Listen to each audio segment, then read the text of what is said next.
Hi! Hi everyone, we're here to present our Biomechanics 2 final project entitled A biomechanical analysis on the common errors in terms of angle joints in badminton forehand overhead smash and its bearing with speed and hand grip strength. I'm Aaron Lina.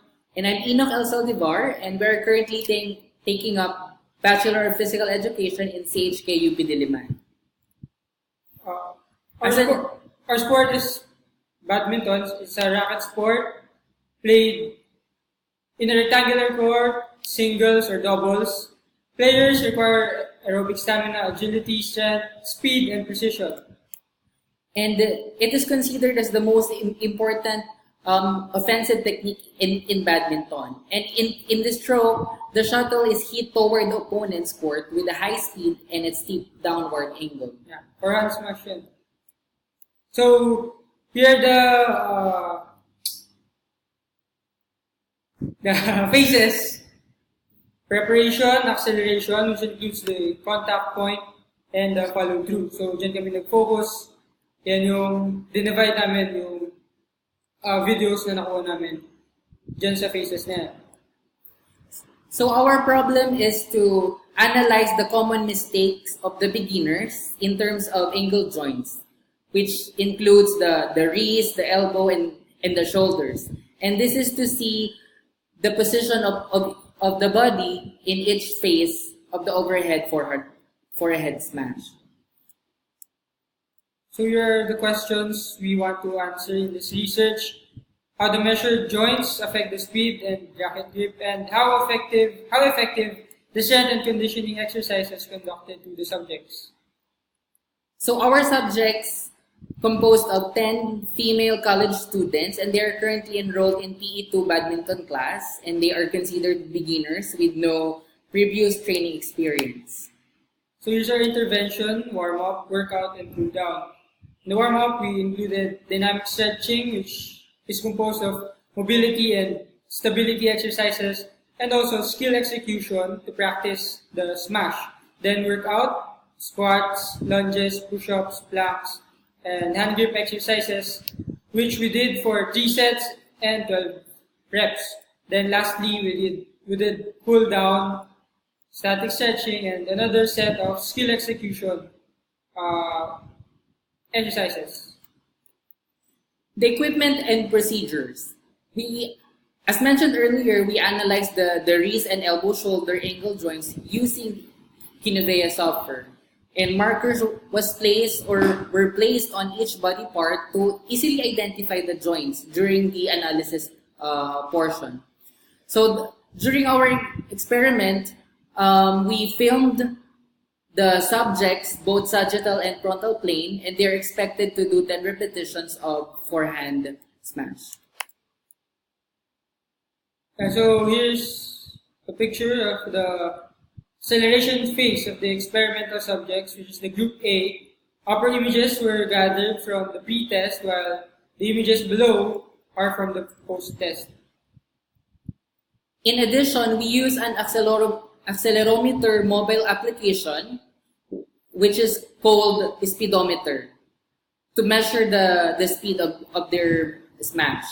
And the subjects wore a watch, connected via Bluetooth during the execution of the skill to record and analyze the speed. Also, we gathered the hand grip using a dynamometer device to gather data of their hand grip strength. So these are our main variables. We already mentioned this. The first is the angle joint, speed of the subjects during the execution of smash, and of course the hand grip strength. And this is our timetable. So as far as result is concerned, as you can see in the table 1, it is noted that the mean values for the acceleration phase during the pretest were 151.2 and 152, and also 140.2, respectively, the shoulder, elbow, and the wrist. While the post-test resulted to 178.1, 154.2, and 132.8. Okay. After the bodyweight intervention period, and during this phase, there was a fast decrease in the flexion of the shoulder, which is slightly evident in the result of both pre and post test, while elbow and wrist continue to engage in extension, creating a timing lag between these parameter pairs. In 3 out of 5 experimental subjects, it is observable that they are having a hard time with the proper timing hitting the shuttlecock. Though subjects may have the correct execution but without proper timing, it may affect the speed as well as the follow-through phase.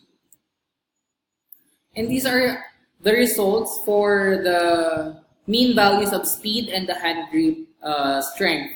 There you can see the pre-test and the post-test of the experimental subjects and the controlled subjects. Yeah, as you can see, there are mas bumilis nung post-test. Tsaka also their hand grip strength nag-improve.